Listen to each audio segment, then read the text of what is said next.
Hello, hi, my name is MomoMorgana and welcome back after a unfortunate hiatus to The Sims 4 Ultimate Decades Challenge. This is year 1391, so we're ending off the century in a dramatic way. Wow, it's been a while, guys. How have y'all been? The Smiths have been okay, right?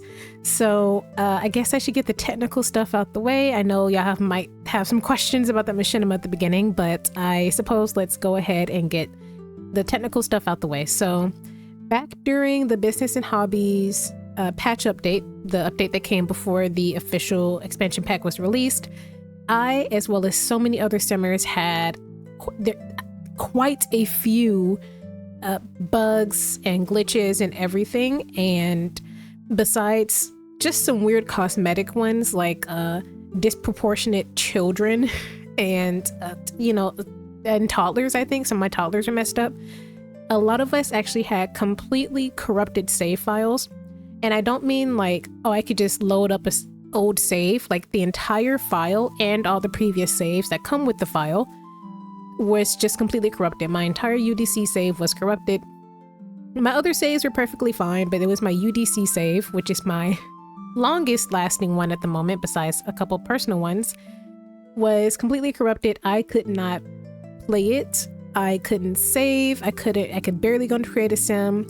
Even if I managed to do one thing, I couldn't save or go into manage worlds. It was quite a lot. So I did all the things. I did the 50-50 method, updated all of my mods and my content, my CC, like everything that was in my game. I updated, I fixed, I took stuff out, and just for the longest time, nothing would work. And it was to the point where I was like, I just have to let the file go. So I was eventually able to go in, save most of the residents of Henford-on-Bagley, as well as some of my side households, who I'll get to in just a moment. I was able to save some of them and essentially make an entire new world. So that to say, off the bat, we're going to be seeing some familiar faces around the world, but a lot of the people who we know are distant cousins of the Smiths and so on and so forth, the game is not going to recognize them as being related. So as unfortunate as that is, in some instances, we're just going to say that there's just so much going on in the family and so much time has passed that they just kind of lost contact with each other and don't recognize each other as family anymore. For the distant cousins. Now, as for ones who are technically supposed to be on here listed as aunts and uncles and cousins, I don't know what to say about that.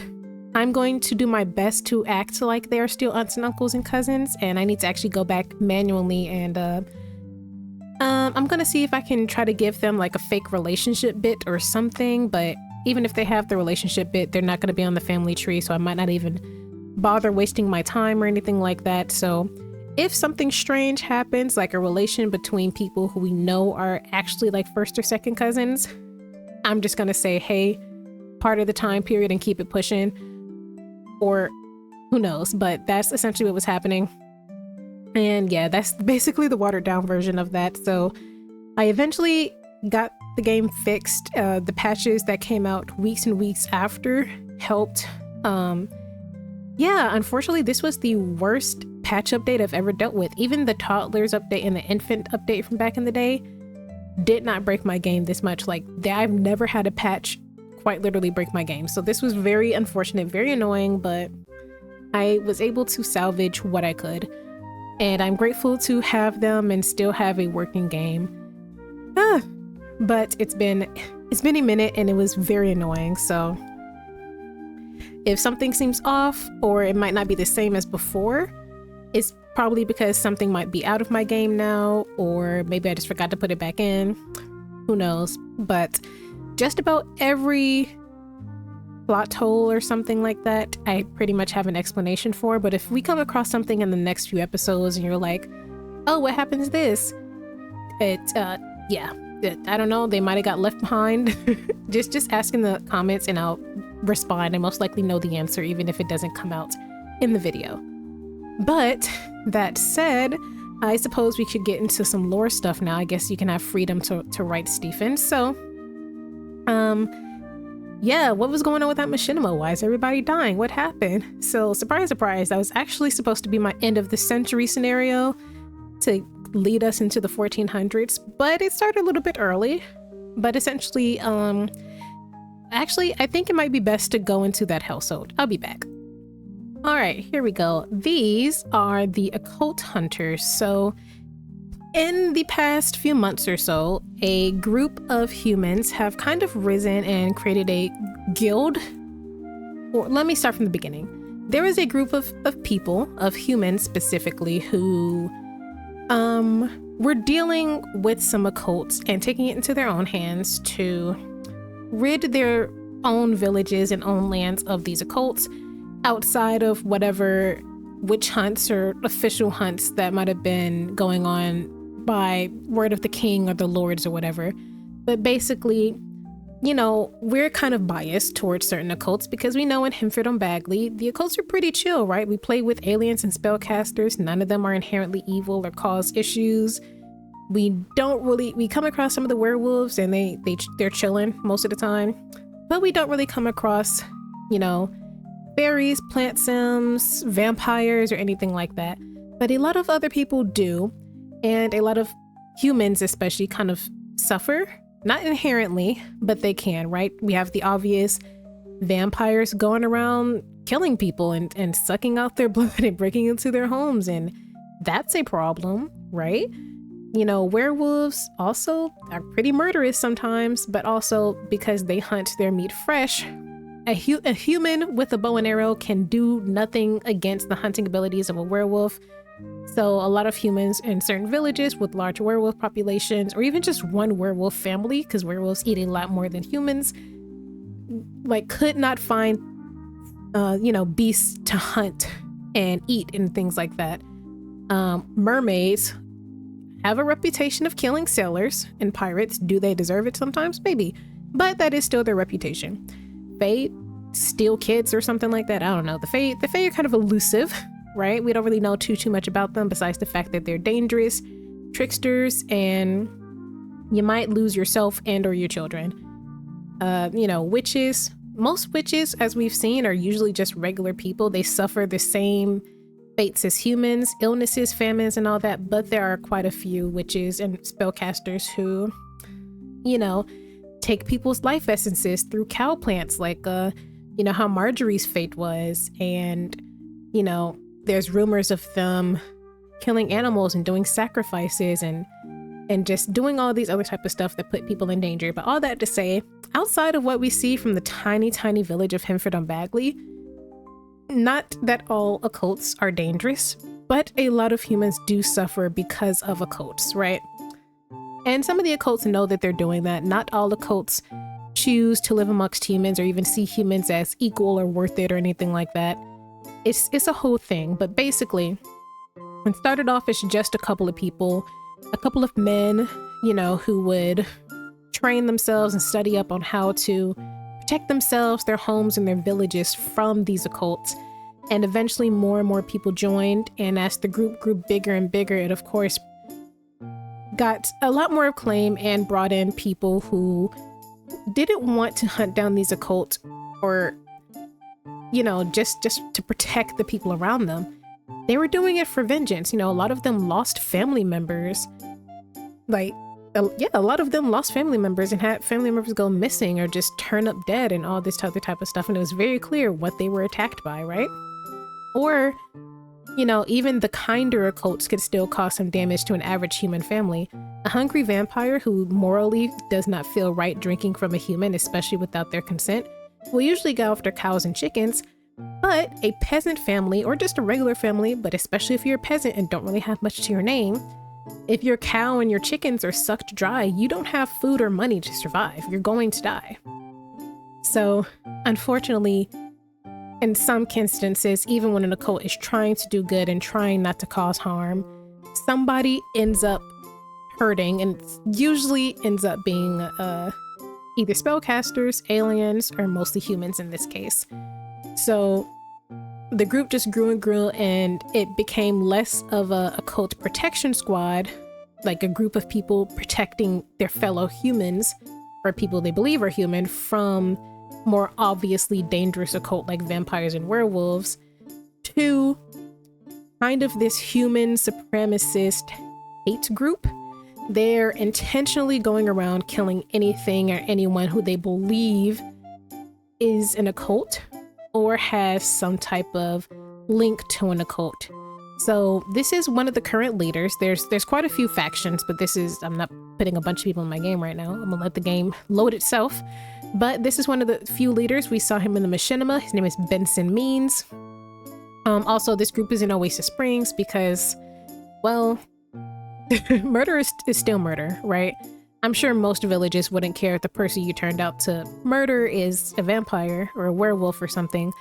But in some cases, they actually do end up accidentally killing off humans who just look different, right? Because they think that maybe they're secretly an occult, or even a changeling switched out for the human baby by a fae, or maybe they've even been cursed, so they believe that they're alleviating them of their curse. Like, it's all types of things, and it's such a slippery slope, right?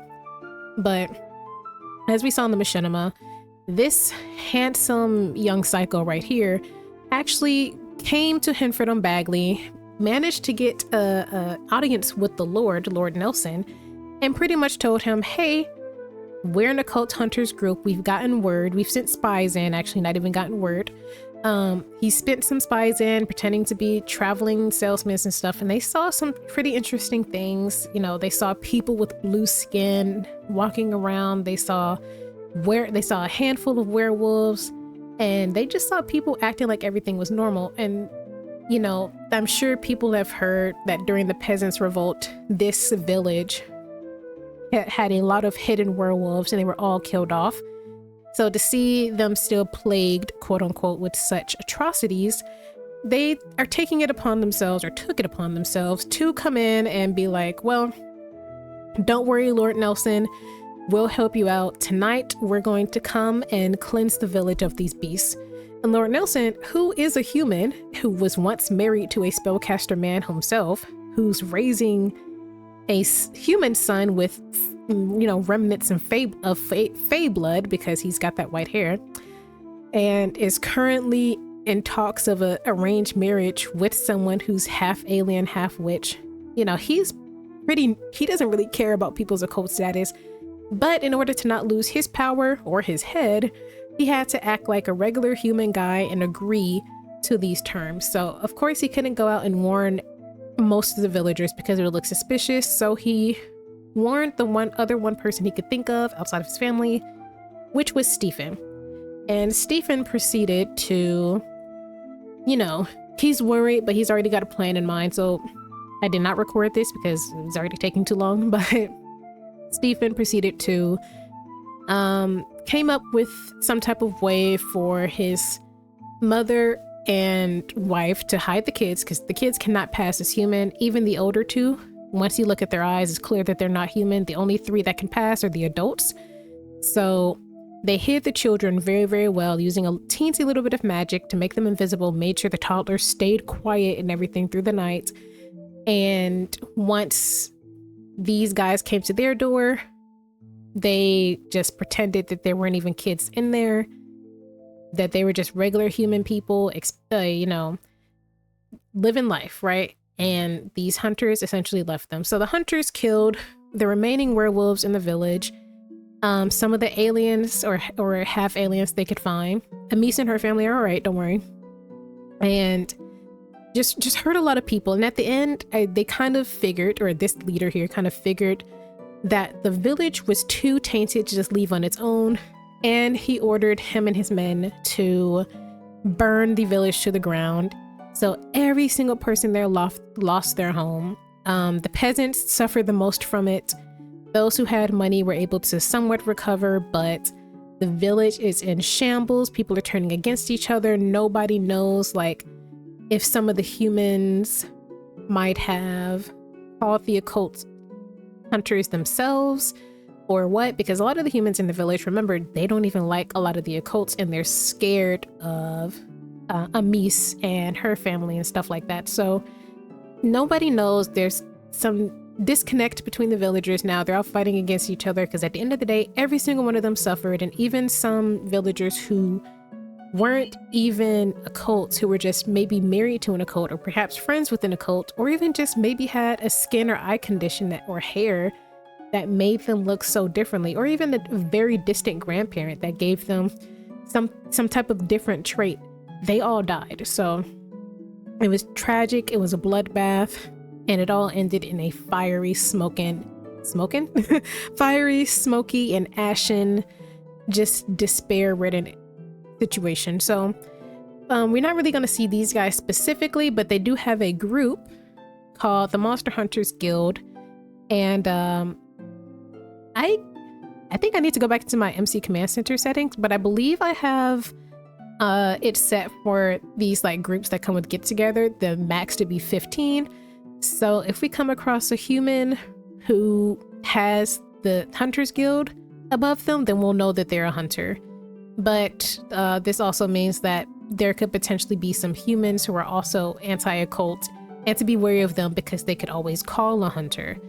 So you never really know, and hunters could be male or female. They're not necessarily knights. It could be your librarian, and not every single hunter necessarily does the attacks or the violence. Some of them are part of the guild, and they're just like a librarian or a farmer or something like that. They're just there for info gathering and to create this network of people. So that's it. These are some familiar faces. So if we come across one of these guys, at the very least, we know that they're hunters. So we're going to try to avoid these guys as much as possible. And then who knows who's going to join the guild in the future, right? We could easily have someone, especially because I don't control most of my population, we could easily come across someone and not even know that their sister or brother is part of the Hunters Guild or something like that. So yeah. This also means that there will be a new element of danger when it comes to traveling for certain sims, but I'll get to that in just a moment. But that's essentially what happened in terms of lore in the machinima. Now, let's go to the changes that have been made throughout the world. So before I hop back into the Smith household and show y'all their new place, let's take a quick gander at the village. So one of the biggest changes here that we're gonna see is let's see, we lost 2 households. I don't know if y'all remember Marjorie's household used to live here. I have to make sure y'all, because y'all can't see my mouse, used to live here. And not Marjorie, Mary's like distant niece and their bloodline lived here. There was aliens and half aliens. Their whole household was technically I lost them in the save file, but the lore answers that they were all killed by the hunters. Same thing for this family with the remnants of the werewolves that were left over from the peasants' revolt. But like I said earlier, when I saved the households to my gallery before I started this new world, the gallery can only hold 8 sims at a time. And so some households I had to split up so they don't recognize each other as being children or family members anymore. And I have lore answers for that, so let's see. These are the remnants of Stephen's kids. So yeah, Stephen's kids that he had with his 4th wife are here, and the ones he had with the 2nd or 3rd, one of them, I don't know, he has so many damn wives, but these kids don't recognize each other as being siblings, so hopefully nothing weird happens because the game doesn't know that they're siblings. The Rose Phelps household kind of got split up as well because a lot of them married people and then they had children of their own, so they don't recognize that they're like grandparents, aunts, uncles, cousins, all that. So they're split between these 2 homes. I did my best, but they're all here. They just don't recognize each other's family. We could just say that maybe the family had a falling out after everything that occurred and just refused to acknowledge each other or something like that. Who knows? The Glines kids are still here, or the Glines kid, I should say, because what's her name cheated on her first husband, and he took himself completely out of the situation, left his kid behind and everything, but she's still here with her kids. These guys are still here. I'm surprised they survived because they actually, one of them has white hair, and because they have Fey blood in them. So hopefully that doesn't come up anywhere. The biggest one we're probably going to see is this Light Rose family. I know, very confusing. Rose came up twice in the bloodline, but they're not related.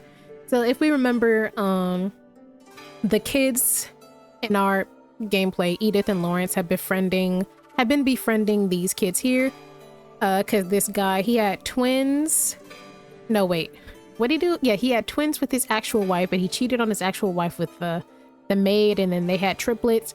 And if you remember, the triplets were the ones with these skin conditions. So basically, when the hunters came to their home, everyone here can pass as human except for the Rose kids, because one of them, who's the most passing, they're all human, but one of them has pink eyes, and the other three, like the triplets, have various skin conditions. They're all human. None of them have magic or fey blood, or, well, the pink eyes might be an indication of something non-human, but it, you know, it's not really something that's super prevalent in them. But Henry, I think that's their father's name, essentially threw them completely under the bus, and it was up to this eldest sister, the blonde one, to protect her three younger siblings. So basically he disowned anyone who wasn't human passing from his family. So technically speaking, the only kids he is acknowledging are the twins, and he has like this little toddler boy. So, you know, we were kind of thinking which of these triplets, or the twins, I should say, would Lawrence kind of be interested in, and we all said that he liked, I can't remember what, I think it was Luna, or was it Autumn? I think it was Luna that we all kind of liked Lawrence with. But it puts Lawrence in a bit more of a difficult situation. Stephen would have possibly considered a marriage between them. He was already kind of pushing for the eldest daughter anyway, for the legitimate daughter anyways, but he probably would have let the half daughter, you know, slide. But now that their own father is no longer even recognizing them as part of the family, I don't know. I'm sure the kids will still be friends with them because they're kids, right? All of that drama is really just personal family drama. But yeah, so I'm gonna keep an eye out on these guys, because I'm not controlling this family, and the only adult, quote unquote, is their teenage sister. If she gets married and moves out of the household, all three of them are just gonna be out of Henford-on-Bagley. So that puts us in a little bit of a difficult spot. So we'll see. I really like that we don't know what's gonna happen to them. Yeah, so let's see. Slack is still here with his three kids. I took out a bunch of the cats, and I believe I turned off cat adoption, or if I didn't, I'm doing it now. Yep. And no cats and dogs, no horses. I don't care about any of this other shit. Y'all, you've lost your you lost your animal privileges in this save file. I'm tired of y'all. And yeah, that's it. Only bigger difference down here. I forgot to change to that bar. I'll do it later. We don't go there often. Amice and the crew's household was switched because this one was fancier. And that's it. Augustine, I keep forgetting how to pronounce that guy's name. He aged up into a teenager though, and so maybe we'll be seeing him at some point. This is gonna be a longer episode because I have to like recap what's happened. But yeah, so the village is still full. I wanted to keep it a little less full because I thought it'd be fun to bring in one of y'all's households again. But by the time I got through splitting up full households, it was too late. They all took over all the empty spots. So I'll bring them in next time. I don't want to add them into the rest of the world. Also, the rest of the world is empty. I emptied out everything else, and I'm just gonna let the game populate it as it wants to. But yeah, these are the Smiths, Thelka, Marjorie, Philip. Most of the Smiths are here. Denise is here. Agnes is here. And surprise, because I said this in a community post that I couldn't save Albretta. I don't know what they did in the most recent patch update, but Albretta and our whole family is actually back in the game, and I'm not having any more problems with her. Thank the Lord. So I'm really excited. We're going to be seeing a lot more of Albretta.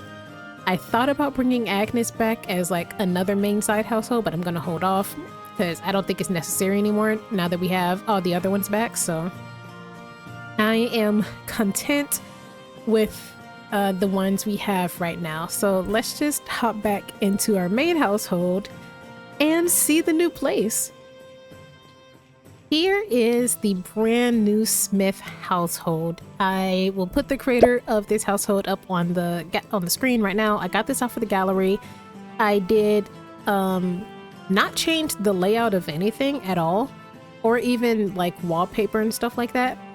Or maybe I did, but honestly, it's pretty much the same as they had it. I just give it a bit more of my style and what was needed. So let's take a tour.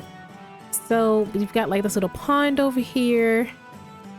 There's a tree. I believe this is a climbable tree. Yes, I have the climbable tree moss. That's a tree that anybody could climb if they want to.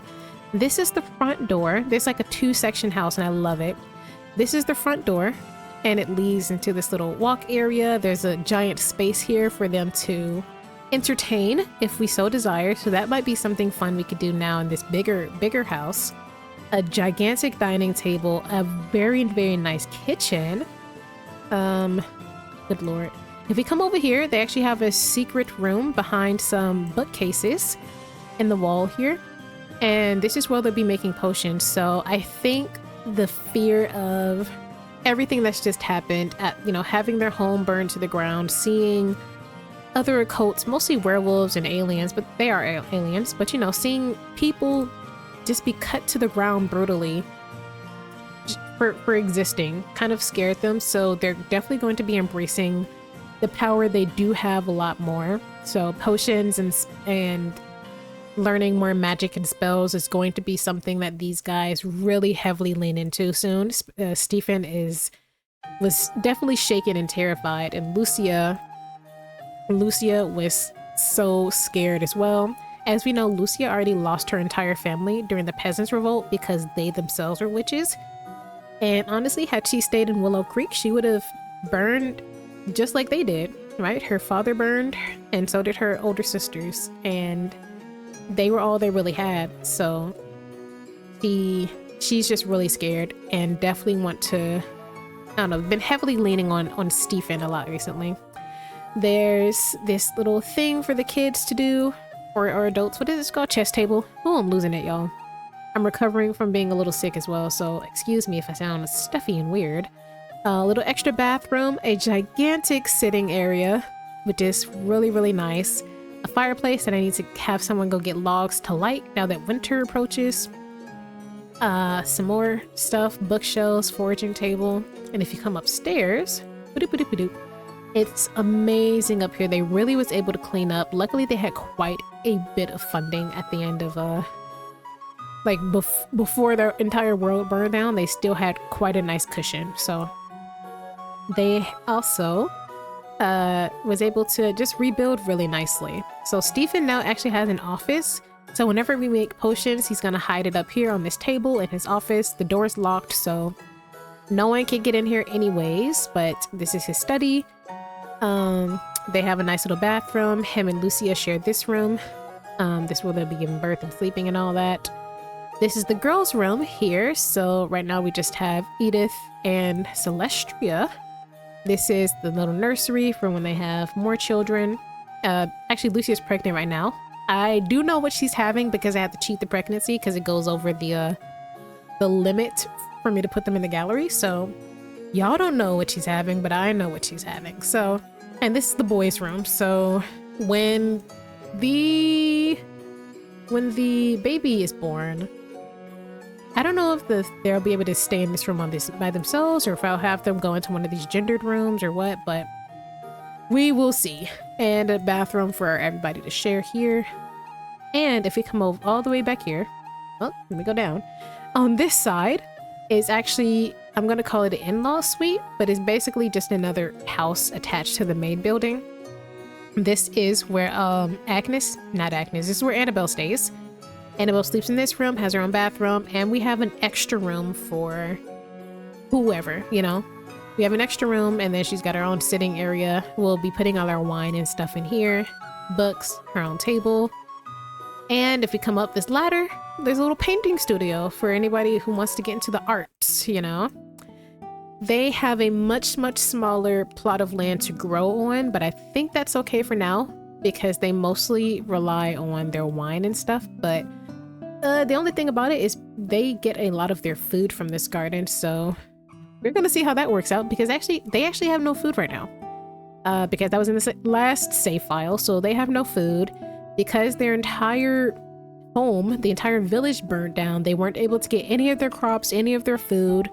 So normally around this time, we'd have a bunch of wine in these little wine shelves here, getting, what's it called? Aging, so we could sell it, but we don't even have that option right now. So the people at the house are definitely going to be working pretty hard this winter, foraging and just trying to get this garden back together because they need to eat. So they're going to be having gruel. These kids haven't even had gruel ever in their lives. So that's going to be interesting.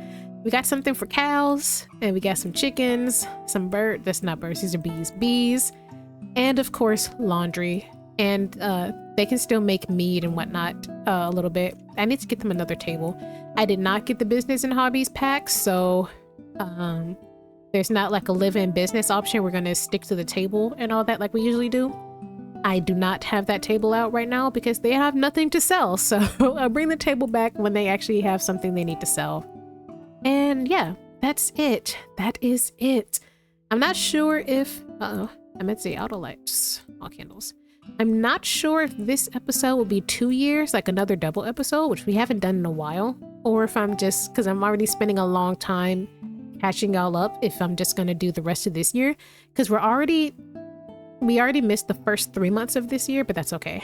Because we actually have some things we need to do anyway, so actually this will just be 1391. 1392 will be next episode. So,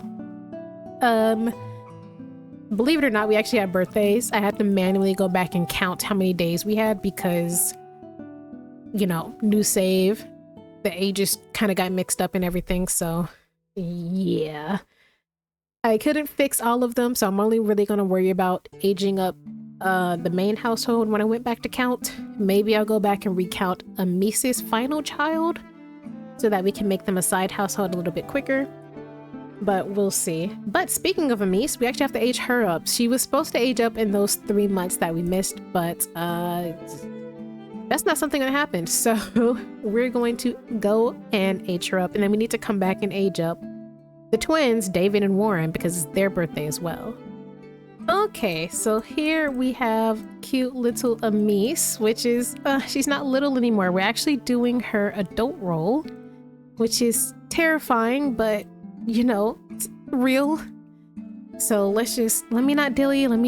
This fox looked big as fuck from down there. He looked gigantic. Wow. All right. So she's aging up to an adult. We want to avoid anything under the number 9, I believe. Yes. Okay. So let's just roll. We're jumping right into it. She got an 8. Are you fucking okay? Oh, Amice. Well, technically speaking, her birthday was supposed to be Saturday, but new game files start on Sunday. So we're just going to say, unfortunately, she lost her life to the hunters. No. So she did lose her life to the hunters because the machinima took place in the first 3 months of this year.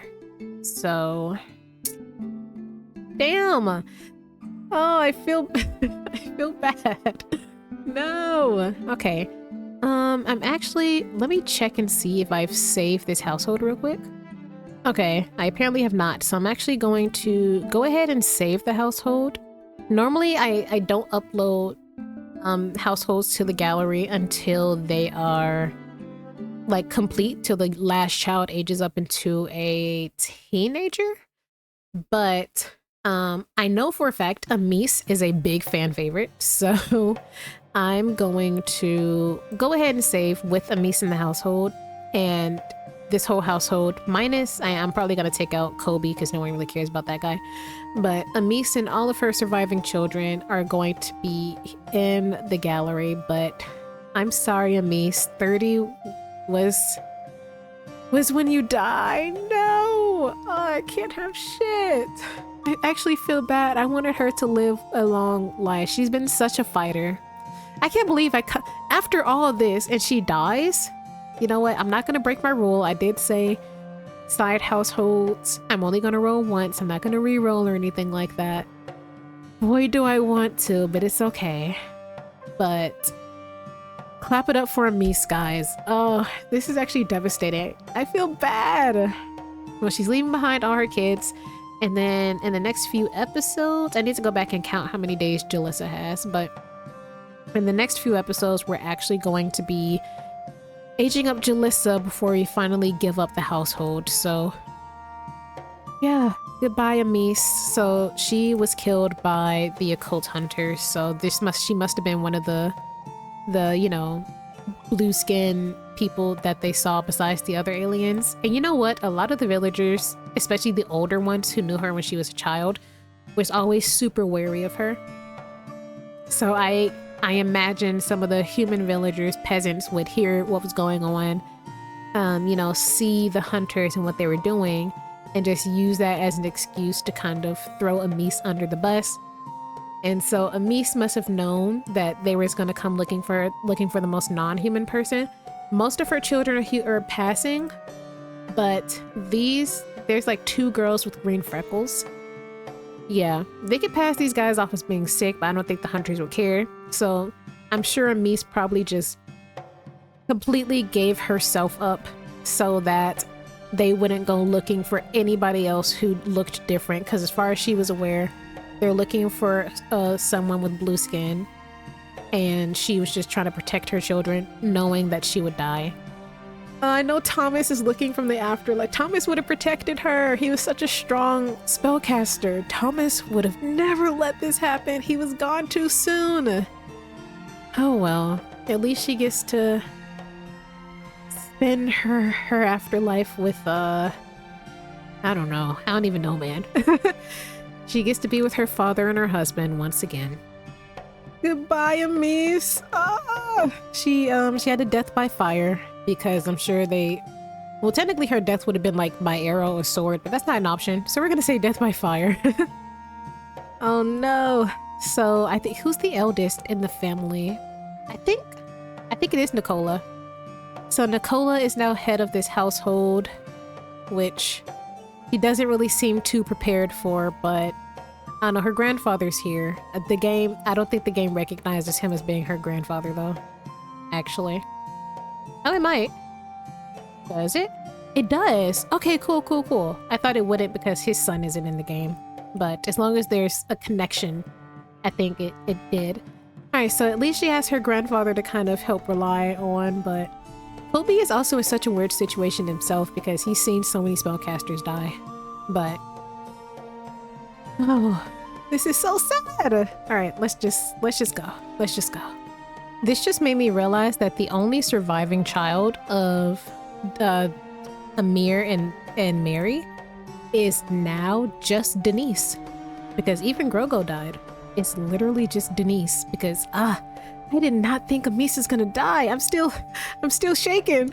Of all the kids who I was like, oh yeah, they're not gonna live to elderhood. I did not think it would be Amice, especially not in such a brutal way. I'm sure she didn't go down without fighting. I'm sure she went out fighting as much as she could, but you know, she used to teach herself sword fighting and stuff, but she kind of stopped because she was with someone who would fight to protect her, that she didn't feel like she only had herself to protect her. But now that Thomas was gone and she's just been married and a housewife for all those years, those skills definitely dwindled down. And you know, against trained mercenary occult hunters, there's not much she could do, especially with years out of practice. And I think the thing on her mind at the time was really just protecting her kids. Okay. Let's move on to the twins. We have David and Warin. Gosh, I don't even want to roll this die no more. But the die must roll, and the time must move on. Let's see, they're aging up with the children, so we want to avoid numbers 9 and 19. So which one is this? David, our purple one, he got a 14, so he survived. And Warin got a 14 as well. I thought that was about to be a 1. I saw the 1 pop up before the 4. Okay, so these twins survived, so I feel good, but I feel bad. Okay. So let's get these two aged up and made over, I suppose. So let's just age them up first. I wonder if we should make a cake. We don't have eggs or flour. We don't have anything to make them a cake, so they don't get a cake. I'm sorry, guys. Normally I would have given them a cake or something, or like a special meal for the day, but you just don't get that luxury at the moment. I'm trying to take note of what type of, almost at tentacles, Jesus. I'm trying to take note of what type of antlers this guy has. They're not even antlers, they're antenna. All right. So let's age up David first to see what his traits are. Oh, okay. So let's see. What traits do you want to have, young sir? Joyless, a slob, and practice makes perfect. Okay.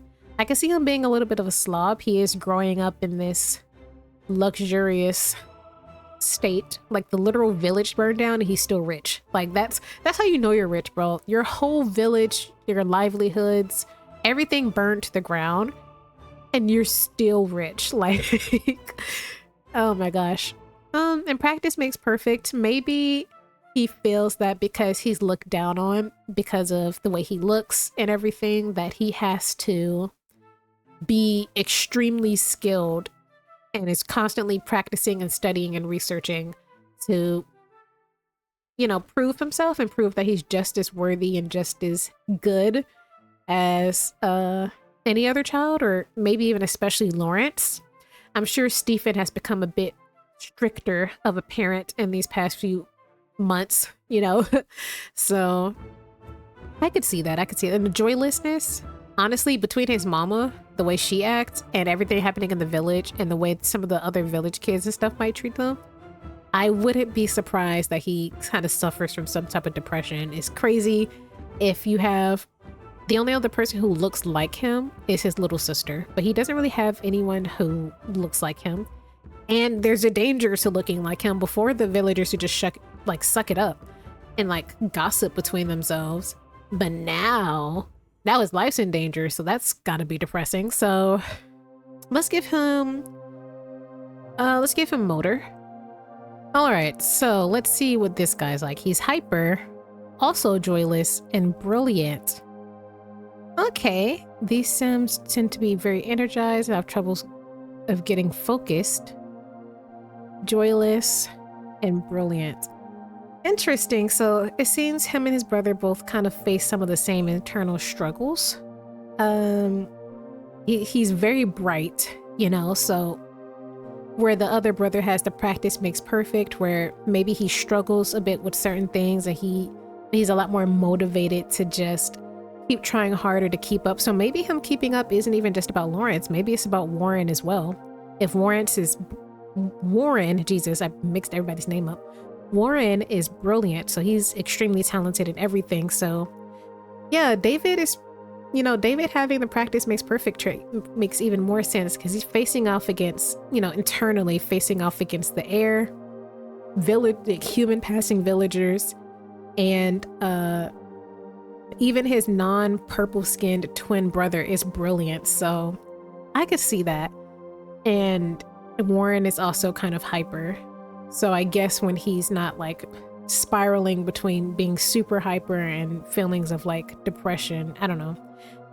Very complicated and very interesting Sims. I'm gonna let them keep it. I thought about re-rolling, but I actually like this lineup between the two of them. So I'll give him multi-skilled, mind and body. Yeah, let's go with that one. Okay.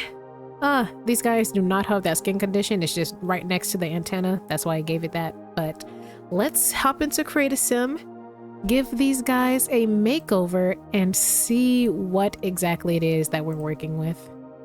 All right, look at this kid right here. He is so pretty. Oh my goodness. Honestly, he looks like a fairy more than anything. I know he's an alien. He's got these antennae and everything.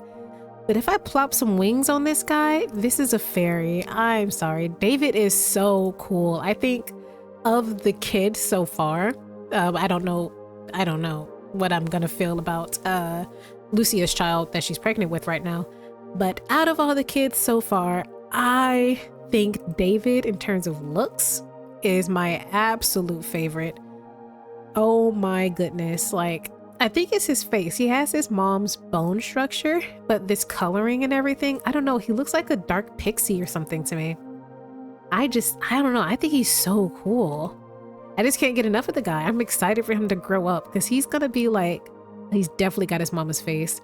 But I could definitely see him being like a lot of people. I feel like his situation might be like Amice, where they judge him based off of the color, but he's not ugly at all. They're just so taken back by something that's inhuman that they're ignoring everything else, because this is a good looking guy. Warin, why did your eyes change? I'm gonna fix them back. Sometimes in creative sim, their eyes like to change if I change their outfit. This is not his eyeball color. God, I have so many eyes. I don't even know which one it was. Was it this? This? It's not that. It wasn't that one. This. There we go. This is Warin. Warin is also super, super cute. Honestly, he's got like that classic Smith face. Yeah, he looks like his daddy, which is fair. I mean, listen, Stephen is good looking. They got all their looks straight from Nawaf. And then Amir started to set the precedents for all the males in the family. So they got the structure of Nawaf, but Alice's coloring, and that's what every sim in the family, besides like a few, have just completely taken after. But oh my goodness, he's so cute as well. I don't know, but his brother's just striking to me. Honestly, if you don't look at these antennae, or if he chose to cover it up permanently with a hat or something, this is just another human child. He's super handsome, so I wonder which one of them is going to be more or less popular, if they're both unpopular, or what, because we know how the villagers feel and think nowadays, so that's just grand. That's just dandy. Oh my goodness, look at these guys. They're so cool. I don't know, I can't stop staring at David. He's just so cool to me.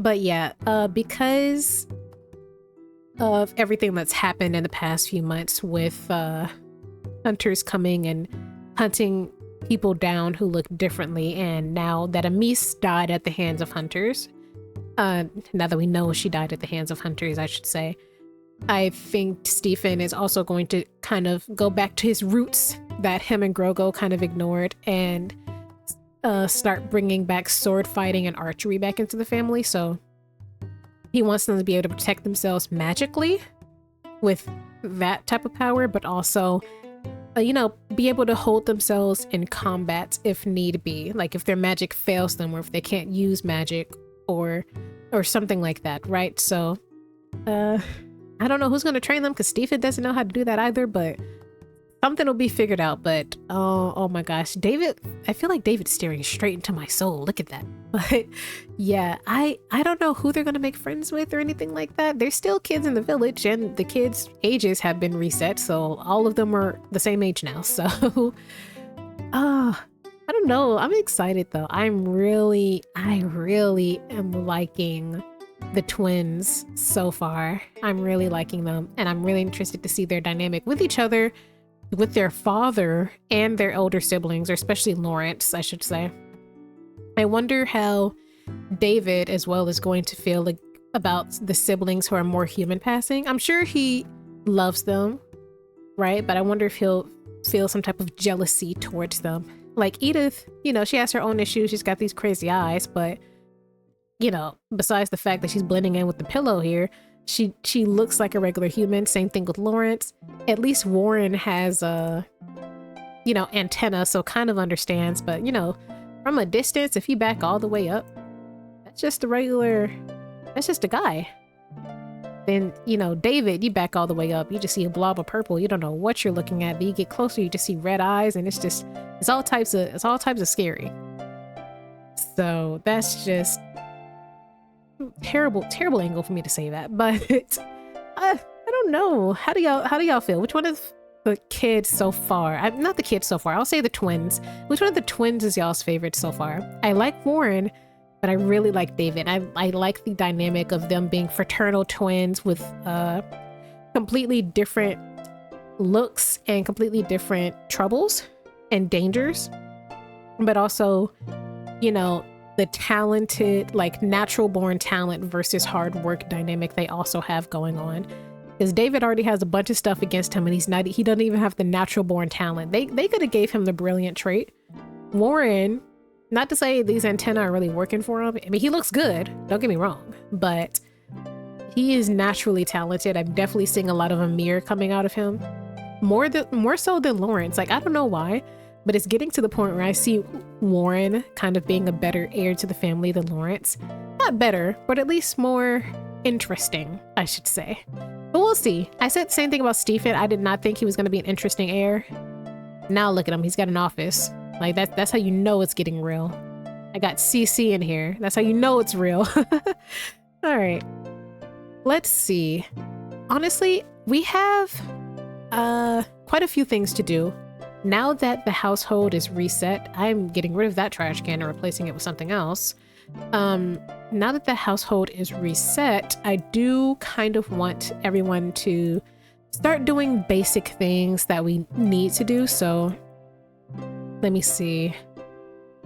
Oh yeah, the food, the medieval food mod I was using got an update. So we have quite a few different things. I'm not going to use fine cuisine quite yet because, well, not really something that needs to be done at the moment, but they are kind of hungry and they are very low on resources at the moment. So homegirl, you're gonna have to make some gruel. Tomato salad. Yeah, some things I'm not gonna bother making because they're in porcelain plates and things like that, but I'll be picky and choosy about what we make. Where is... Here we go. Back to basics. That was very loud. I see that I went right into the red over there on my OBS. Oops. Let's make a party size of gruel, please, Lucia. Let's not set the new house on fire, but there's quite a few things you need to do. It's winter time. It's going to start getting cold. It's already cold now. Stephen, I know you're in here being a busy boy, but you and your mom, while Lucia cooks, are gonna have to go and do some important things, including... Let's have you both just go get some firewood for now. Because we're going to need firewood for a handful of different things. Honestly, yeah, you get firewood. And then the kids, I know y'all have your studies and everything y'all need to be doing as well. But I think all three of y'all should go foraging. Once we get wood, we can make baskets and get more items and stuff. But we need all types of stuff. We need to get some chickens. We need to do all types of stuff. So let's get 3 hens and 2 roosters. We're already kind of blowing through what little money we have left over. Not little, but you know what I mean. Like, this type of stuff adds up for real. Let's get a brown cow. There we go. And we need to start doing a lot. We need a lot that needs to be done. This is the new fridge? Yes, it is. Okay. There we go. Look at our new larder. Look at this. Cute. Jesus. All right, so let me just get everybody kind of settled into their new routines. Why are you, like, depressed? Which one are you? You? Why are you depressed? Why are you so sad? I don't know. I think he's just thinking about life. Oh, also, now that we have hunters and everything not in the village necessarily, there are going to be certain times where I will roll. Well, let me start from the beginning. Because there are hunters now, and because we know that there are some humans within the village who are on the side of the hunters. Oh, the holy book. I need to go over that as well. Who are on the side of the hunters. There are dangers that are going to be appearing more and more. So at the beginning of each episode after this one was already hectic enough as it is, but at the beginning of each episode, starting from here, for the foreseeable future, especially while we have purple kids in the household, we will be flipping a coin at the beginning of each episode. If it lands on heads,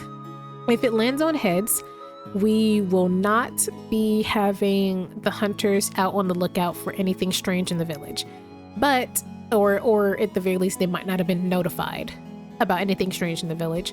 But if it lands on tails, the hunters would have been notified. So each time we leave the household with specific sims, I will then roll. I haven't quite decided the numbers yet. I'm still kind of narrowing it down. But I will roll a die to see whether or not whoever has left the household has been caught by a hunter. And then we'll figure out from there what their fate will be. You know, maybe they were just kind of beat up a little bit. Maybe they were scared. Maybe they were killed. Who knows? So we will figure that out as it happens, you know? So that said, we also have the Holy Book. I finally got Rambunctious Religions. I feel like it kind of fits now, because with Rambunctious Religions, there's actually one specific religion that is anti-occult, and that is the Watcher. So not every occult hunter is a Watcher, but most people who follow the Watcher are going to be anti-occult. So I think that'd be kind of interesting to see who we come across, and then if we ask them about their beliefs, especially if they don't know that we're in a cult or we're not visibly inhuman, if to be like, oh, you're one of those, okay. You know, I think that that's pretty realistic and would be rather fun. No, I don't want this blast from the past shit. Jesus, one of the most annoying things that they started doing. Let's see, now that you've got wood, let's light the fires in the house. Let's try to stay warm. Let's see, you have a fire. How many woods did you get? It's so weird seeing everybody's inventory so empty. So go light that fire. Go light your own fire as well. There's just so much to be done. Light this fire. Hopefully that doesn't catch on fire, but you know, you live in there, so do your best. Let's just, who else has a fire? You don't, there's no fireplace up here. Yeah, okay. Not too many of y'all, but we do need to do some other things like make a forager basket, milk the cow, just, there's so much to be done, so much to be done. And she's pregnant. She'll be giving birth tomorrow, the next day. What day is this in? I have all the way till Tuesday, so she'll definitely give birth before this episode ends. This is going to be a much longer episode for obvious reasons. So let's just get these guys started. Come grab some food. You also need to potty, but I don't even know if I put a potty chair in your room. Oh, you don't know how to potty. That's a different issue.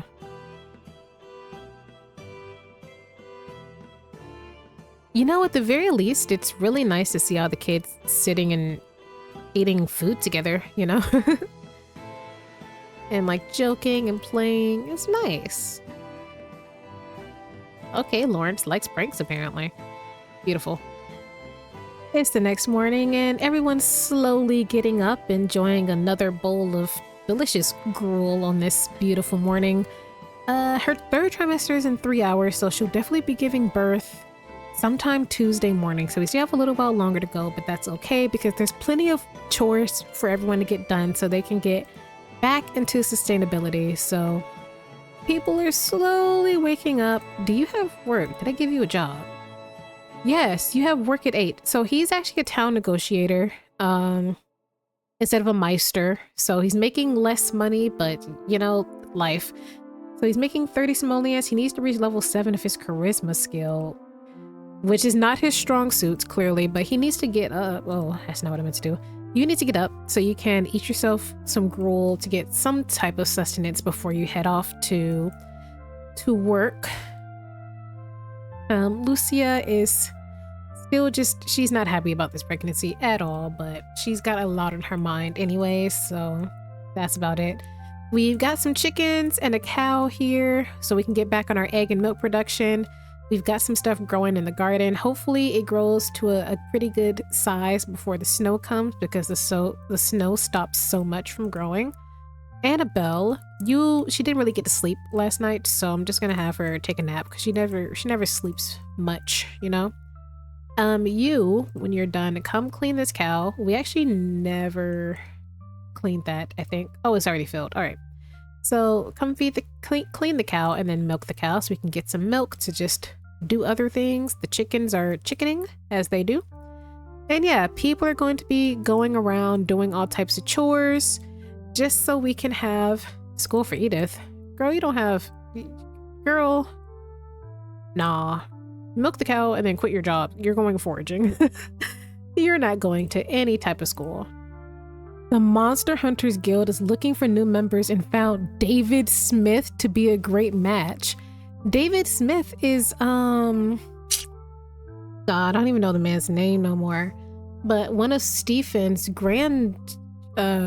sons, his father was cursed, actually, because his grandfather used magic, like potions, to increase his fertility. What? And Emily Phelps Emily Phelps must have been one of the people who ratted out some of the occults in this village to the Monster Hunters Guild. Well, this is another reason why I made the guild like an official game guild, because I have my MC Command Center set up to tell me who joins what clubs. And I think that it's really cool for drama.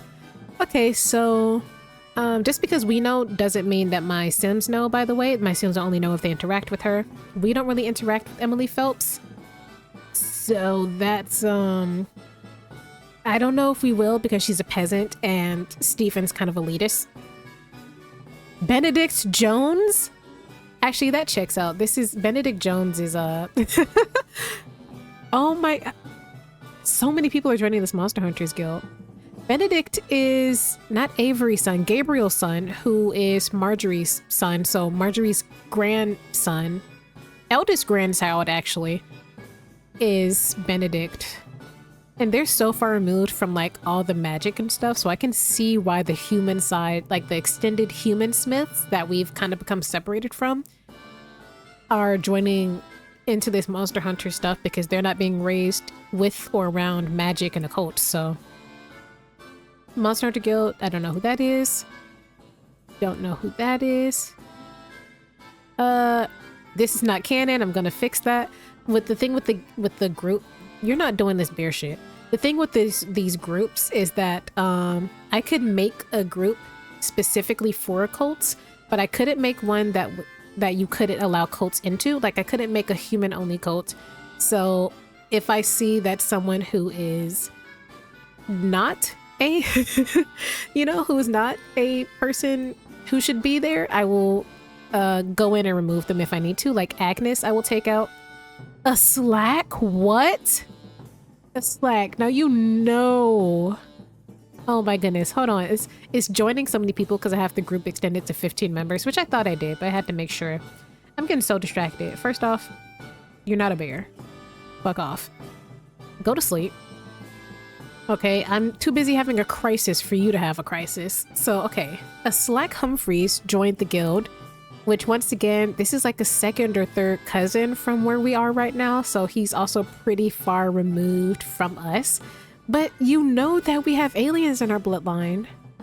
Maybe it's not even that he's anti-alien. I think he's really fine with aliens. There's probably other cults. Like he's probably fine with aliens and spellcasters, but anti like vampire or something and just joined it. I don't know. It's not an excuse, but maybe that's his reasoning. A Slack. I'm disappointed. Let me see, Catherine Canfield. This is Denise's daughter. She's absolutely not part of the Monster Hunters Guild. So her and Agnes, I will manually remove each time they join. Because Catherine, first off, she's got crazy red eyes. She's got the same eyes as our David, the purple David. So I don't even think they'd accept her. We could argue that maybe Agnes joined to get like insider information, but I feel like she's too proud to join a group like that. You know, I feel like she's way too proud to do something like that. Catherine, I'm gonna take her out, and Agnes. So let's get those two out. Don't know who this is, don't know who this is, don't know who that is, don't know who that is. Benedict, it matched. I'm not surprised about Benedict, I'm gonna be honest. If his daddy was alive, he'd be part of it too. Emily Phelps is a scary one because she, unlike all the rest of the people that we saw on the list, actually lives in the village. Everyone else we could be like, oh, they live in like Willow Creek or something like that. She quite literally lives like on the opposite end of the village, which is a problem that they're not aware of, but I am. David isn't surprising, but I was like, damn, David. Kristen Jones. Oh, that's Benedict's wife, so they must be decided as a husband and wife to join this guild. Abby Shaw, that's Paige Turner's. Okay. Punchlines. Okay, everything else is like chill, like regular groups. Oh, that Monster Hunters Guild one is scary though. Oh, okay, so we have ops in the village, which we knew, but now we as the audience know who they are. The family doesn't know. I'm not gonna extend that knowledge to them. This is a this is a CC bed, and it clearly only works for one person. Yeah, I know you cold as hell. Oh, it started to snow, so I'm really glad I managed to fill up this garden. I'm really sad that they don't have a big garden anymore because there's so much more I would like to plant for them to eat from, but this just gives us more incentive to be a bit smarter with what we plant, what we grow, and how it's used, which I do like because during the fall, I at least want one whole side to be grapes. So during that means that during every other season, we need to grow enough to be able to keep enough so that we can get away with making all of this grapes for our wine, because that's where our money comes from. Because if we make all of this grapes, then we won't have enough food to grow for the winter. So I do like that it's smaller because we have to think about that, but I kind of miss our bigger one at the same time. All right. As always, Annabella's the first one up. I'm gonna have her just do some chores for me. So come scatter feed. Someone else can do that, but come get this in case it rains or something, because that always happens. All right, Lucia, let's show the people what you're about to birth. Well, first I should roll, huh? So let's roll. Well, I'll wait for the pop-up, actually, if the pop-up wants to come. Hey, girl, yay! Okay, so let's roll for Lucia.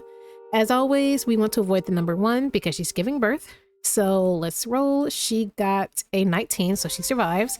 As for this baby, we want to avoid numbers, gosh, the document won't load. 5, 10, 15, and 20, which I knew. I keep doubting myself. And this baby got a 16. Ooh, I thought it was about to be 15. All right, so this is little baby.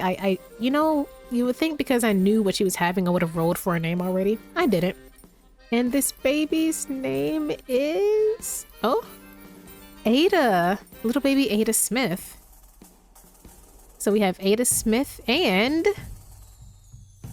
another girl. She actually had twin girls. So I'll spin this wheel real quick as well. I'll spin it again. Like I said, I knew she was having twin girls. I had to delete the pregnant and save her into the gallery. So yeah, she's having twin girls. So I'm gonna roll to see if this baby and Lucia survive this second part of the birth as well. But in the meantime, this baby's name is Isolda. So we have Ada and Isolda. Let's see, Isolda. That's a cute name. Isolda Smith. There we go. And what are their skin colors? Okay, so it seems... Uh-oh, the other child is like invisible. Oh, she's holding that one. Okay, so one of them seems to be human passing, at least with Stephen's skin color. So Stephen and Edith's skin color. The other one has a purple alien form. So we have one half alien or potentially non-alien. So with the... Technically, they're all half alien, but I only say my Sims are half alien if they have a alien, like a physical alien trait. So I'm not sure what else it's going to look like. It could be a Warin situation where we thought he was completely human until some antenna popped up. We won't know until the next episode when they are infants. So we have Ice. Which one is which? Ada is our alien, so we know they at least have a purple alien form. And then Isolda is our human passing one so far. So I'm not sure. She hates both of them already. Like Lucia hates both of her kids already, which, you know, she doesn't like any of her kids besides Warin, I think? Or was it Lawrence? I think Lawrence was the favorite child. But I'm going to let these guys enjoy the rest of their day. My computer doesn't like the fact that I have so much stuff up and recording anyways. So I'm going to save and end the episode here. So yeah, y'all let me know your thoughts, because boy, has a lot happened in this episode, in between episodes, just overall and all around. So thank you all so much for watching. Thank you all so much for watching. Jesus, I'm losing it. And I'll see y'all in the next one. Bye.